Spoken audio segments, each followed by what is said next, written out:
1,000 rupees. 1,000 rupees Santosh Uncle is willing to bet with Mr. George that there are horses in heaven. Mr. George refuses to believe.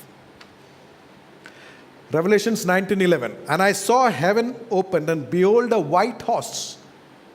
And he who sat on him was called Faithful and True. And in righteousness he judges and makes war. He was sitting on a white horse. That's not the only horse, by the way. Revelations 19:14. And the armies in heaven, clothed in fine linen, white and clean, followed him on white horses. The entire army was on white horses. So Santosh Uncle has just won 1,000 rupees. But I know he will return it back because we don't want to profit from the word, So now Mr. George is getting desperate, He thought there was only man in heaven, but suddenly we know that there are all kinds of animals there. It may not be your pet, but all kinds of animals. For sure, there are lots of white horses there in heaven, Revelations. So what do? The difference is still like that.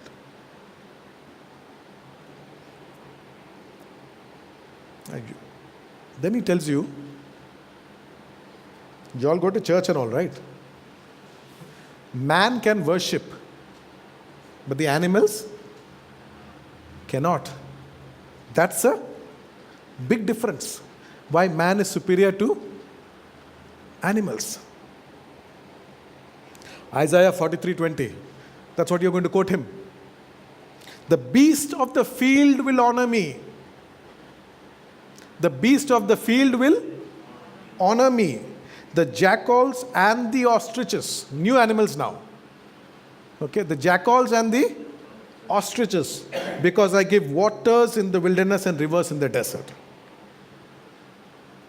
So even the animals honor their creator. No difference, really. No difference so far. Suddenly something clicks here for Mr. George. And he says, man has a spirit, but animals don't have a spirit. This is why we are superior to all animals. Man has a spirit. I agree. We have body, they have body. I have a will, they have a will. I have emotion, they have emotion. I have intellect, they have intellect. They can worship, they can, they will reach heaven. I know all that. But I have a spirit and they don't have a spirit. If you've been reading the newspapers lately, all the economists, many of the economists and the the economic pundits, financial experts and all encouraging the Prime Minister and the government to release the animal spirits into the economy, meaning to get the economy moving. To get the economy just going crazy, just shooting the GDP out of the charts. They just want to get the raw energy of India to be released. They're saying let the animal spirits free. That's the word they use, many of them. Let the animal spirits in the economy free. But do animals have spirit? Ecclesiastes 3:21. Ecclesiastes chapter 3, verse 21. Who knows the spirit of the sons of man, which goes upwards, and the spirit of the animal, which goes down? So do animals have spirit? Do animals have spirit now? According to Ecclesiastes, they have. Right? So Mr. George, you have a spirit, the animals also have. No difference so far. After 10 minutes, no difference between a man and an animal. The same breath. By now, even some of you are getting desperate. Please tell us there is some difference between me and an animal. Let me ask you one question. Who is superior? The one who worships or the one who is worshipped? The one who is worshipped is superior. Right? Have you ever seen an animal worship a man? Have you ever seen an animal worship a man? Anybody? No. We read that the animals honor the Lord, not man. Again, I'm asking you, who is superior?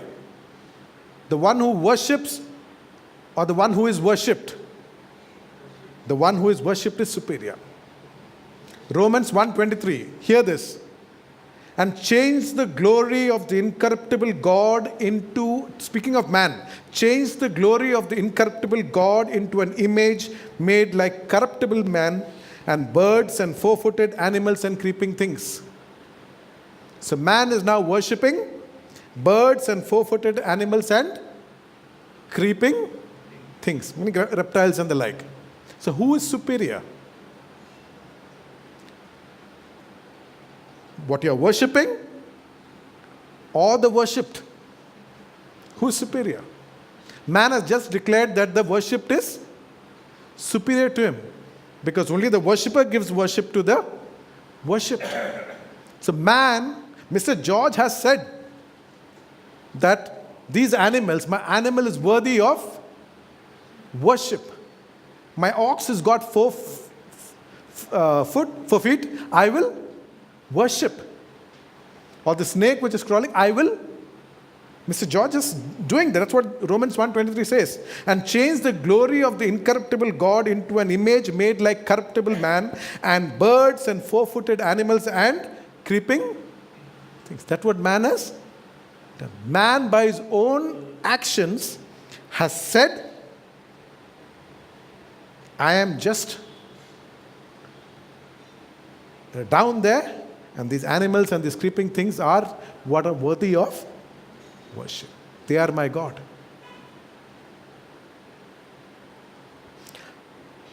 In your mind, maybe you're thinking of some Asian countries. Forget it. Don't even think about our country or Asian countries. I am talking about God's people. I am talking of God's people. God's people doing this. That's why I took the name of Mr. George right from the beginning. Because Mr. George, it's not a Mr. George, the Mr. George, but just representative of George, Matthew, whoever it is. Who is superior? What is the difference? Man has said the animals are way superior. Mr. George, by his own actions and beliefs, has said animals and creeping things, and four-footed things are all way superior. If you read, one of the really saddening chapters in the Bible is, excuse me, Ezekiel chapter 8. I'll read out a few verses to see how God's people, which means not just Jews, even Christians. It's representative of God's people, right? Today it's the Christians. How they are, how corrupted you can become in your thinking. When the prophet Ezekiel was in exile in Babylon, okay, God gave him a few visions and about what was really happening in Jerusalem. God gave him a few visions about what was happening in Jerusalem. So he is in Babylon, but God is actually showing him what's happening there. So I'll read out a few. He, that's God, stretched out the form of a hand and took me by the lock of my hair, and the Spirit lifted me up between earth and heaven and brought me in visions of God to Jerusalem, to the door of the north gate of the inner court, where the seat of the image of jealousy was, which provokes to jealousy. Right in the inner court, they had put an image of that provokes to jealousy. Inner court. And then he said to me, verse 9, go in and see the wicked abominations which they're doing there. So I went in and saw, and there, hear this, every inside the temple, every sort of creeping thing, abominable beast, and all the idols of the house of Israel portrayed around the walls. Portrayed around the walls of Jerusalem. Inside. Creeping things. Abominable beasts. And the idols of the house of Israel on the walls.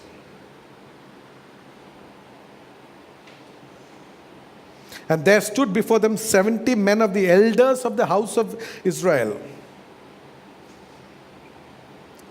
And then he said to me, Son of man, have you seen what the elders of the house of Israel do in the dark? Every man in the room of his idols. They're all worshipping this beast and that creeping thing and that crawling thing. Everybody is worshipping.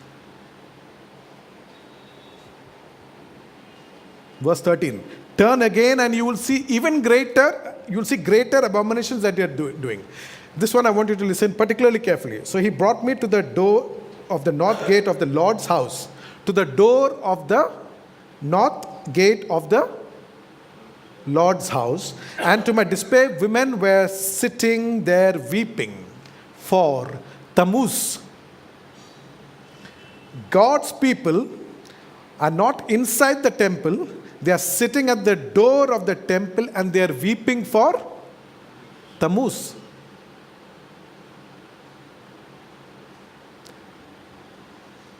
Those of you who want to know about Tammuz can go and read about it. I don't want to talk too much. Except that it's a son and a mother connotation there.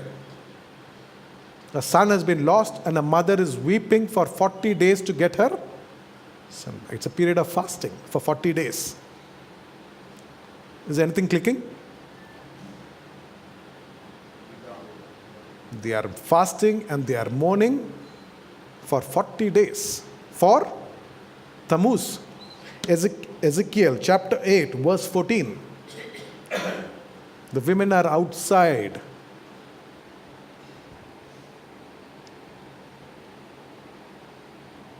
Who is superior? Who is superior? Man or this animal? Or these animals? The only reason why, there is still some level of physical superiority is because God had said once. So God blessed Noah and his sons and said to them, be fruitful and multiply and fill the earth, and the fear of you and the dread of you shall be on every beast of the earth and on every bird of the air, on all that moves on the earth and on the fish of the sea. God said that once. That's the only reason why these animals are still scared of us. But because of our sin, even that is slowly eroding. Even that is slowly eroding. Because we just lost all authority. Every year, 40,000 people in India die, at least 40,000 people die. Some numbers say it's 200,000 because of a bite of a small mosquito. Anywhere from 40,000 to 200,000, depending on which statistics you're looking. Okay? Because of man's sin and fallen nature, a humble mosquito has shown his superiority over, a 6-foot or a 7-foot man. Out.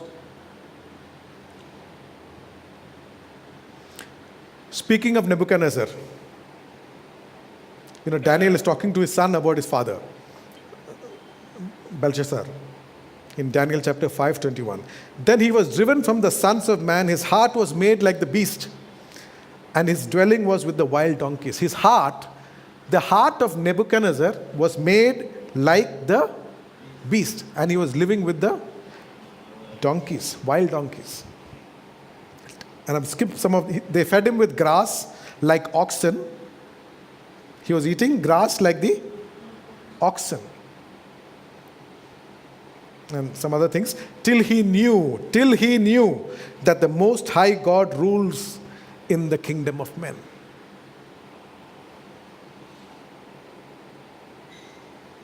I want to tell you, a man who does not know God is just like an animal.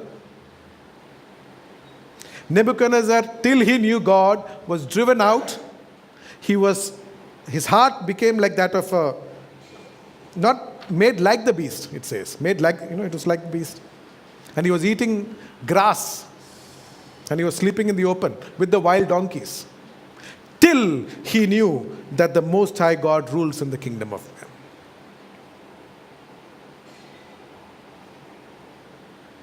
Anybody who does not know God is no better, or in fact, way below, as we just saw, way, way below an animal that he keeps in his house.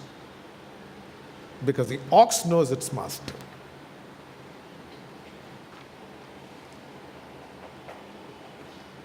So what is the spirit? Where did it come from? The spirit of man. Zechariah 12:1.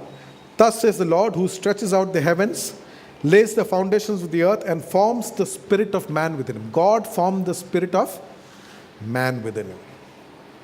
And where is the spirit residing? The spirit resides in our heart. The Lord is near to those who have a broken heart and saves such as who have a contrite spirit. Broken heart, contrite spirit. Create in me a clean heart and renew a steadfast spirit within me. Can you see the connection? The sacrifices of God are a broken spirit, a broken and contrite heart, O Lord, you will not despise.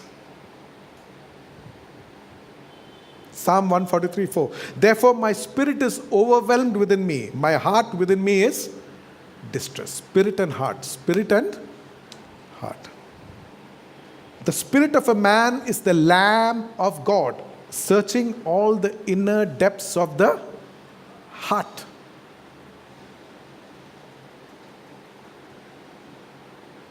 Ezekiel chapter 36. Hear this. We know this verse. Ezekiel chapter 36, verse 26.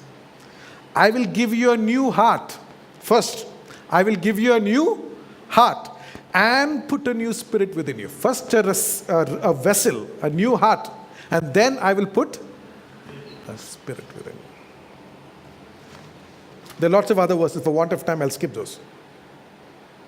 2 Corinthians 1:22. Who has also sealed us and given us the Spirit in our hearts as a guarantee. Given us the Spirit in our hearts.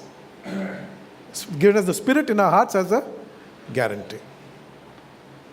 If you ask the doctor, he'll tell you that he will certify a man dead when two things happen. When two things stop working. One, when his circulatory or respiratory systems cease functioning. Second, when his brain doesn't function. Either the circulatory, respiratory system stops working, or when his brain, the brain, brainstem, all of that stops working. That's when the doctor will certify that this man is dead. The medical science uses those terms like, circulatory system, brain, whatever. But long before medicine came, Genesis chapter 35:18, and so it was, as her soul was departing, for she died. What we call brain dead today, as her soul was departing, for she died. Psalm 146:4. His spirit departs, he returns to the earth. In that very day, his plans perish. His spirit departs. That's what we call circulatory, right? The heart. Different. Medical science can only see the physical, so it calls it the heart or the brain. The Bible looks inside and says, soul is gone, spirit is gone. Any one of them goes, he or she has died. So we are not a body with a soul or a spirit. Our life is not in this body. The body does not define us. We are not a body with a spirit and a soul. We are a spirit and a soul with a casing. You understand? That's who we are. We are a spirit and a soul with a body, with a casing. That's a real definition. What is the spirit? The spirit is that part of a man which can connect with God, which connects with God. That's what the spirit does. The spirit connects with the spirit, capital S. Our small spirit, small s spirit, can connect with the capital S spirit. So to sum it up, at least the first part, the body is what helps us relate to the material, right? The soul is what helps us relate to ourselves. It helps us understand, feel, think. And the spirit is what connects us with God. Three different functions of the body, spirit, and soul.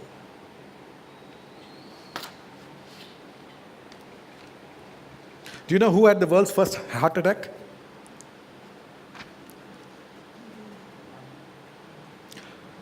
Who had the world's first heart attack? Two people. Together had the world's first heart attack. Absolutely. Adam and Eve. God made man in his own image. Man could not have died. You understand? Man could not have died. But the moment he sinned, his spirit died. Something that was holding the spirit suffered a massive attack. You know, when the person's heart muscles and cells are damaged, then you know that maybe he'll live for another few days, weeks, months, right? I mean, there's not enough of the heart functioning to keep the heart working for long. It's a struggle, and sooner or later, it'll give way. Adam and Eve had perfect hearts. Perfect heart. Pure vessel, the Spirit of God in them, in tune. Man's spirit already, but perfectly in tune with God. But the day he sinned, his spirit died.